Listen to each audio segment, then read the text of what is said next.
அண்ணாமலை அண்ணன் மீண்டும் ஒரு பிஜேபியாக தான் வர்றாரோ அப்படின்ற எண்ணம் இருக்குது. ஆனால் முன்னாள் சூப்பர் ஸ்டார் அப்படின்னு தான் சொல்ல முடியும், இந்நாள் சூப்பர் ஸ்டார்லாம் சொல்ல முடியாது.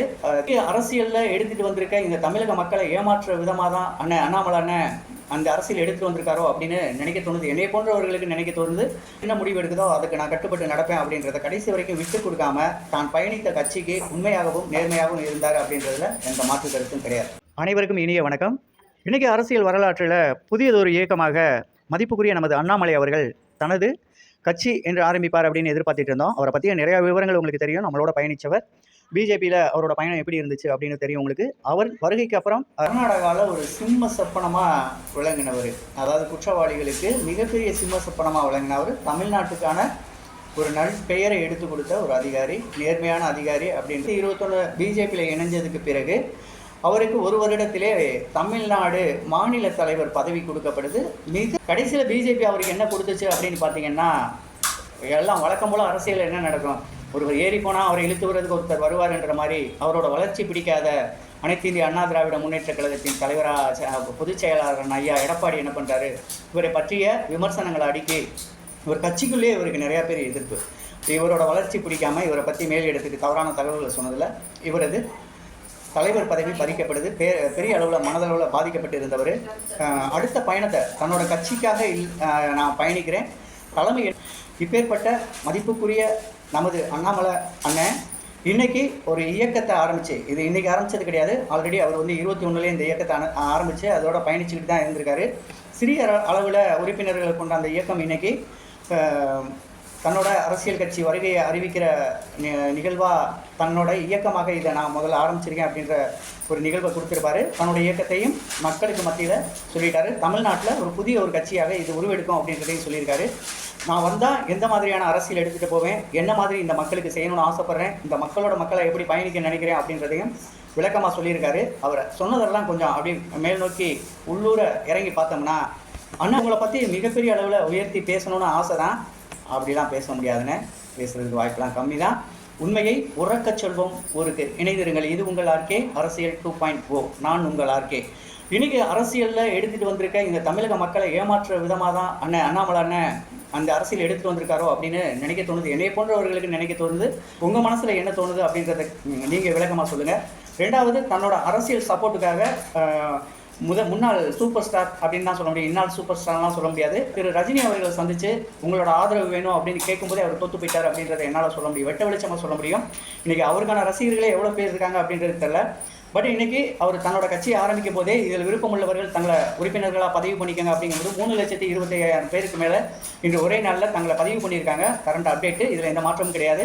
இவர்கள் அனைவருமே தமிழ்நாட்டை சேர்ந்தவர்களா அப்படின்னு யோசிச்சு பார்த்தீங்கன்னா கிடையாதுங்க. ஆல் ஓவர் இந்தியா அந்த ஆப்பில் போய் தன்னை டச் பண்ணிக்கிட்டு போயிட்டே இருக்காங்க. நம்ம தமிழக வெற்றி கழகம் நல்லா கேட்டுக்கோங்க, இந்தியாவிலேயே தமிழக வெற்றி கழகம் போன்று உறுப்பினர் சேர்க்கை உள்ள ஒரு கட்சியை நீங்கள் சொல்லுங்கள் அப்படின்னு சொன்னால் வாய்ப்பே இல்லை. ஏன்னா தமிழக வெற்றி கழகத்தில் இருக்கக்கூடிய உறுப்பினர்கள் ஏதோ எடுத்தம் கௌத்தம் அப்படின்ற மாதிரிலாம் உறுப்பினராக சேர்ந்துட முடியாது. அவர்களது வாக்காளர் அடையாள அட்டை எண் குறிப்பிட வேண்டும். அவர்கள் அந்த வாக்காளர் அடையாள அட்டைக்கான ஒரு மொபைல் எண் குறிப்பிட வேண்டும். அதற்கு ஒரு OTP வரும். தங்களை பதிவு செய்யப்பட்ட வாக்காளர்களாக உறுதிப்படுத்தப்பட்ட பிறகுதான் அவர்களுக்கு உறுப்பினர் அந்தஸ்து கொடுக்கப்படும். இது நம்ம தமிழக வெற்றி கழகத்தில் இருக்குது. இன்றைக்கு வரைக்கும் 1,85,00,000 உறுப்பினர்களை கொண்டது. சம்டைம் இப்போ வரைக்கும் ஒரு 2 கோடி போயிருக்கும். நான் கரண்ட் அப்டேட்டு பார்க்கல, தவறாக சொல்லியிருந்தேன்னா மன்னிச்சிருங்க. சென்ற எலெக்ஷனில் 2,65,00,000 வாக்குகள் பெறக்கூடிய ஒரு கட்சியாக எதிர்பார்த்தோம். 1,80,85,00,000 வாக்குகளை பெற்ற ஒரு கட்சியாக, தனித்துவம் வாய்ந்த ஒரு கட்சியாக இன்றைக்கி தமிழ்நாட்டில் உருவெடுத்து தனி ஒரு ஆளாக இந்த மக்களுக்கான ஒரு தலைவராக இன்றைக்கி விஜய் அண்ணா மக்களோட மக்களாக மக்கள் மனசறிஞ்சு பயணிக்க ஆரம்பிச்சிட்டார். அந்த இடத்த நான் உடைக்கணும். அந்த இடத்துல இது எப்படியா இவரெல்லாம் 1 மாதம் 2 மாதத்தில் ஒரு நடிகராக இருந்து இவரெல்லாம் பெரிய ஆள் ஆகிட்டார். நான் கிட்டத்தட்ட 21, 22, 20லேருந்து பிஜேபிக்காக உழைச்சி ஒரு IPS அதிகாரியாக இருந்து இன்றைக்கி நான் ஒரு கட்சி ஆரம்பிக்கக்கூடாதா அப்படின்னு சொல்லி நினப்பில் ஏளனமாக வந்தார்னா கேவலமாக தான் போவார் அப்படின்றது என்னோட கருத்து. என்ன அப்படின்னா, தமிழ்நாட்டு மக்கள் வரவறிந்தவர்கள், மக்கள் தலைவரின் மனமறிந்தவர்கள். தனக்கான தலைமை எப்படி இருக்கணும் அப்படின்னு சொல்லிட்டு ஒரு முறை முடிவு எடுத்துட்டாங்க அப்படின்னா அதுலேருந்து அவங்க மாறவே மாட்டாங்க. அது உங்களுக்கு தெரியும், எனக்கு தெரியும். ஏன்னா நம்மளை பொறுத்தவரைக்கும் அப்படி தானே பயணிச்சுட்டு இருக்கோம். அண்ணாமலை அவர்கள் முழுக்க அவர் என்ன கொள்கையில் வர்றார், அவருக்கான கொள்கை என்ன, அவர் அந்த சனாதன கொள்கையோடு தான் வர்றாரா, அந்த பிஜேபியின் கொள்கையை முன்னெடுத்துட்டு வர்றாரா?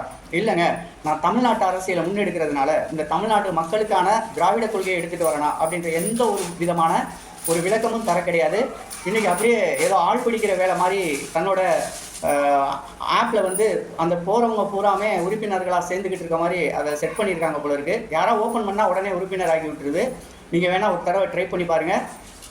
இப்போ குறைஞ்சபட்சம் இன்றைக்கி அவரோட லைவு அவரோட சேனலில் பார்த்துருக்கிறது பார்த்தீங்கன்னா 1,00,000 பேர்கிட்ட பார்த்துருக்காங்க. 28,000 பேர் லைக் பண்ணியிருக்காங்க. ஒரு 480 500 பதிவு போட்டிருக்காங்க வாழ்த்து சொல்லி. 28,000 பேர் மட்டுமே அவரது வீடியோவுக்கு லைக் பண்ணியிருக்காங்க. இன்றைக்கி தமிழ்நாட்டிலேருந்து 28,000 பேர்லேருந்து 30,000 பேர் தங்களை அந்த கட்சியில் அந்த இயக்கத்தில் இணைச்சிக்கிட்டு இருப்பாங்க அப்படின்னு தெரிய வருது. இவர் இப்போ கண் கெட்ட பிறகு சூரிய நமஸ்காரம் அப்படின்ற மாதிரி இவ்வளோ பெரிய ஆளுமையாக இன்றைக்கி தமிழக வெற்றி கழகம் முடிவெடுத்து வளர்ந்து வர்ற நேரத்தில் இவர் எதை நோக்கி இவர் பயணத்தை கொண்டு போக போகிறாரு, இவர் இந்த மக்களுக்கு என்ன செய்ய போகிறாரு அப்படின்றத பார்த்தோம் அப்படின்னா, அவருடைய இலக்கு 32 வரப்போகிற சட்டமன்றமும் கிடையாது, 29 வர்ற நாடாளுமன்றம் அதுவும் கிடையாதுங்க. 10வது மாதம் வரப்போகிற அந்த சின்ன அடிமட்டம் அப்படின்னு எல்லாருமே ஏளனமாக பேசுவாங்கள்ல, உள்ளாட்சி ஊராட்சி நகராட்சி, அதுதான் ஃபேஸ் மட்டம். அந்த ஃபேஸ் மட்டத்தை இலக்கான எடுத்து தான் இவர் முன்னெடுத்துட்டு வர்றாரு. இவரோட அரசியலில் ஃபேஸ் மட்டம் ரொம்ப ஸ்ட்ராங்காக இருக்கணும் அப்படின்றத இவர் முன்னெடுக்கிறாரு. அதுக்காக அரசியலில் அண்ணாமலை அண்ணனை ரொம்ப வீக்காக எடை போட்டுறவும் முடியாது. மக்கள் மனதை எப்படி தட்டி பறிக்கலாம், எதிர்கட்சிகளை எப்படி ஓட்டி விடலாம் அப்படின்னு நினச்சி இவரே உள்ளே விழுந்துருவார். ஏன்னா இவர்கிட்ட ஒரு கெட்ட பழக்கம், காலையில் ஒன்று பேசிடுவார், மத்தியானத்துக்கு மேலே தலைமையிலேருந்து ஏதாவது சொல்லிட்டாங்கன்னா மாற்றி பேசுகிற ஒரு பழக்கமும் கொண்டவர். நிலையான ஒரு பேச்சு பேச மாட்டார் அப்படின்ற ஒரு பேச்சும் அடிப்படும். உங்களுக்கும் தெரியும், அவரோட பயணித்தவங்களுக்கு இவ்வளோ ஒரு மாதிரியான ஒரு கொள்கையில் பிடிப்பில்லாத ஒரு எடுத்தோம் கவுத்தோம் அப்படின்னு சொல்லி பேசக்கூடிய ஒரு முன்கோவியான அண்ணாமலை அவர்கள் அரசியலில் எந்த அளவுக்கு ஜெயிக்க போகிறார் அப்படின்றத பொறுத்து தான் பார்க்கணும். எது எப்படியோ அவர் தமிழக வெற்றி கழக தலைவர் அவர்களை தொடாத வரை நாம் அவரை தொடப்போவதில்லை. மீறி ஏதோ ஒரு இடத்துல நம்மளும் இந்த தீய சக்திகள் போல் எதையாவது ஒன்று பேசணும், நம்மளும் அவரை பேசினா தான் வளர முடியும் அப்படின்னு நினச்சி தொட்டால் மிஸ்டர் அண்ணாமலை அவர்களும் தமிழகத்தில் கெட்டுப்போய் இப்போ ஒன்றும் அவர் பெருசாக வளர முடியாது.